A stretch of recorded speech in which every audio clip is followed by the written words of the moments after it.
Hey guys, Daniel Norris from Daniel Norris Effects, and oh my god!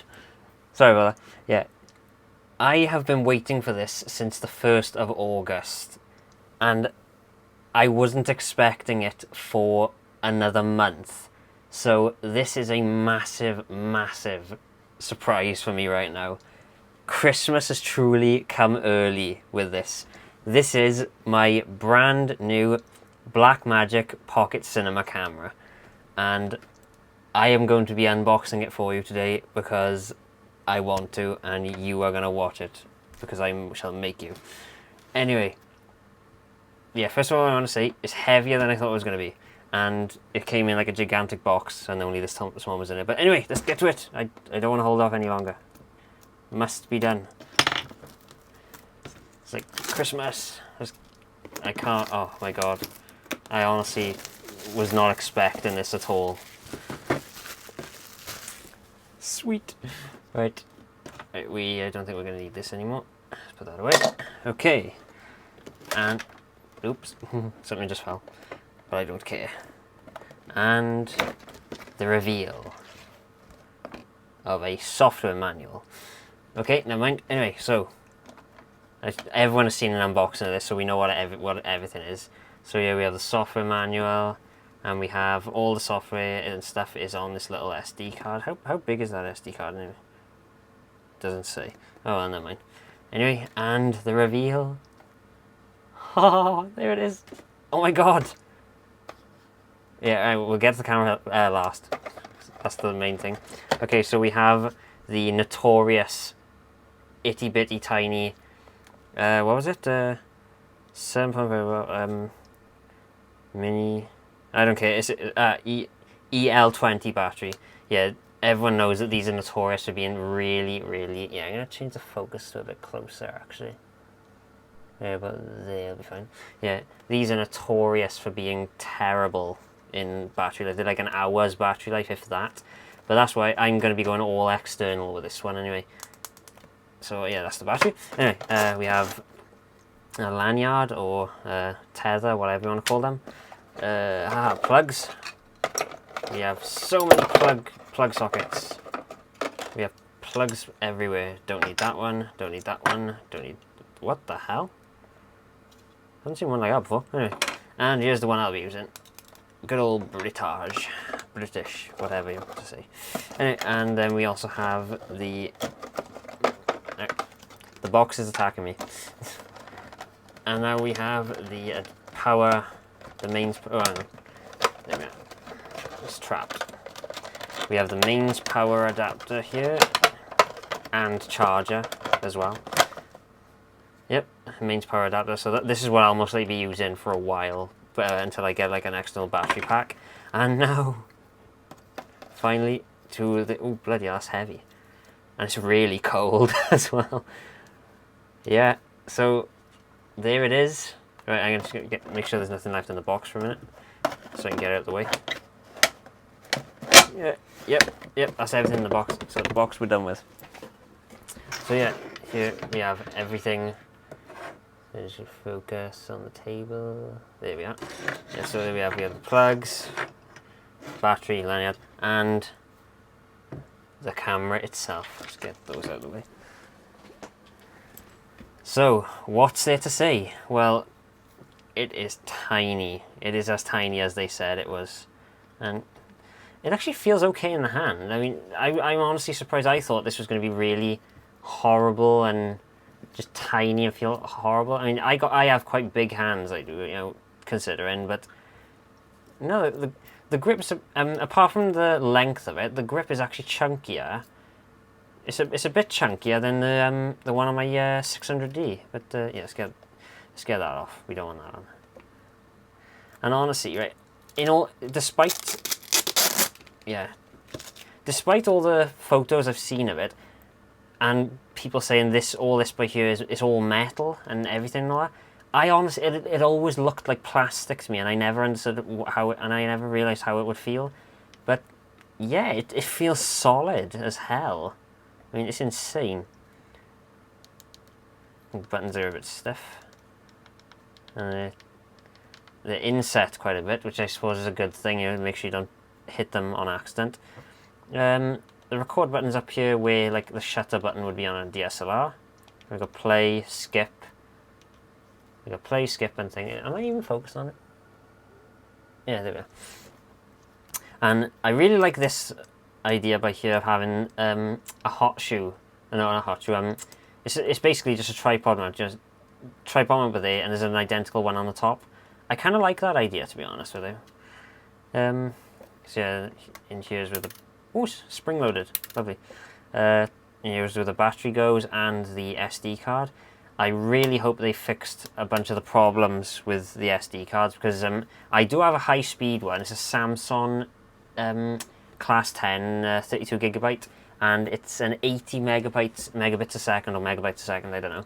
But I'm hoping that will be fast enough to work with this, because I really don't want to have to go and buy a brand new Extreme Pro card. There it is, the Super 16 size sensor right there. That is awesome.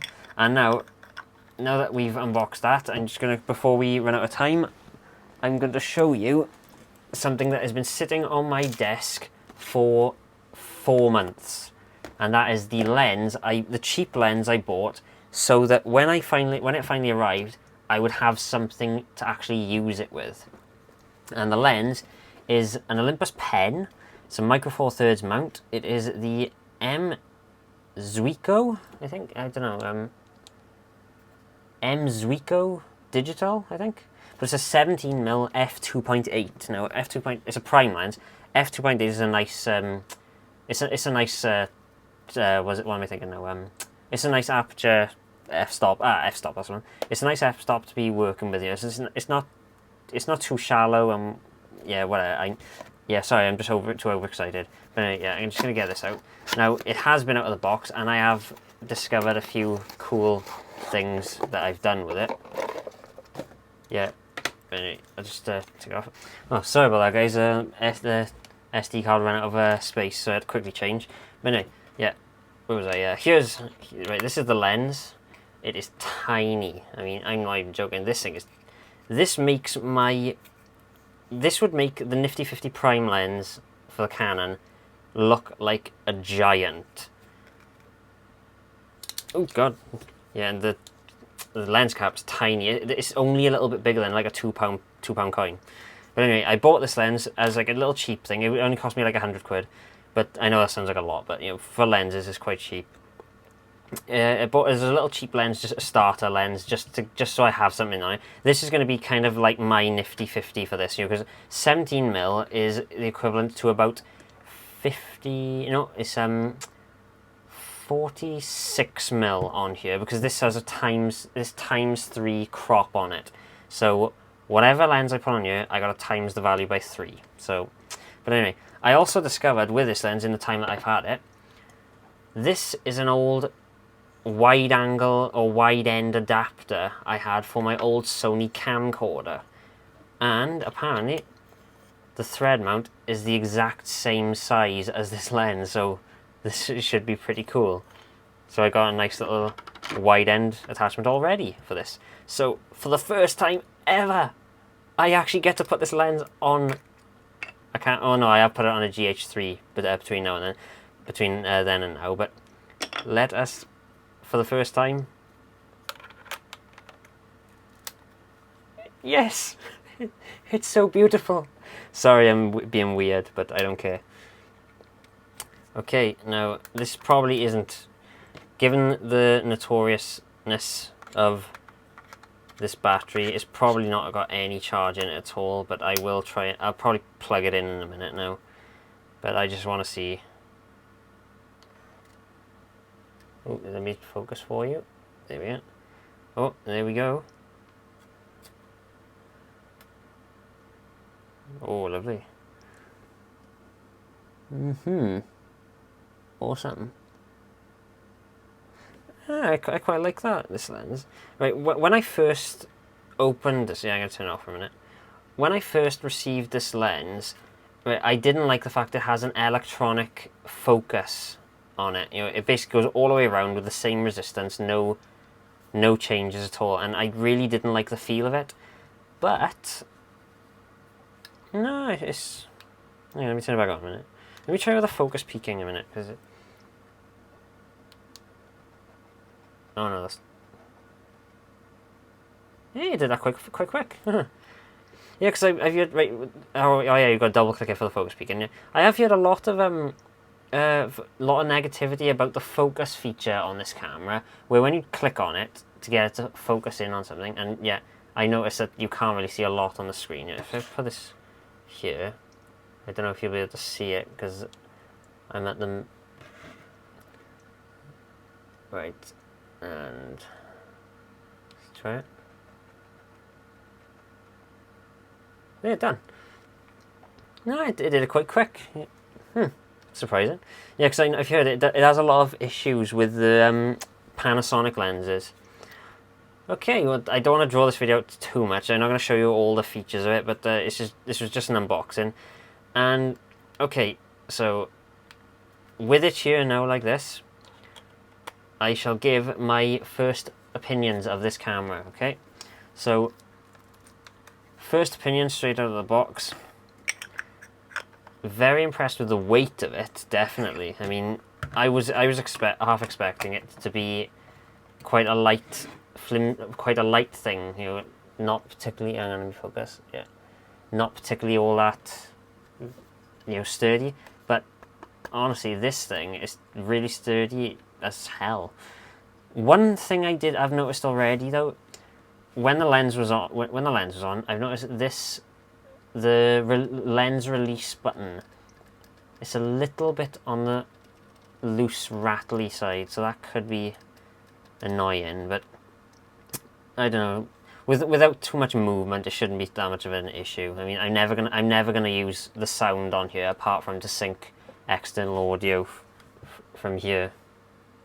So, but anyway, yeah, so very sturdy camera, definitely. I'm really happy with it. It's got a nice rubberized texture on the... It's got like a rubbery foam texture on the outside. I'm really happy with all... See, yeah, it is metal. Because the silver on here, to me, it looks like plastic, and it does in the photos as well.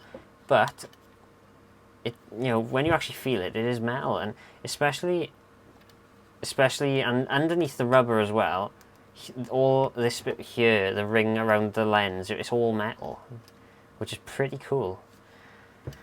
And yeah, so yeah, I can see what people mean though about this not just clicking down like a Canon, but you know, it's just something you have to get used to. It's not really any point complaining about that. Some of these ports here are a little bit offset.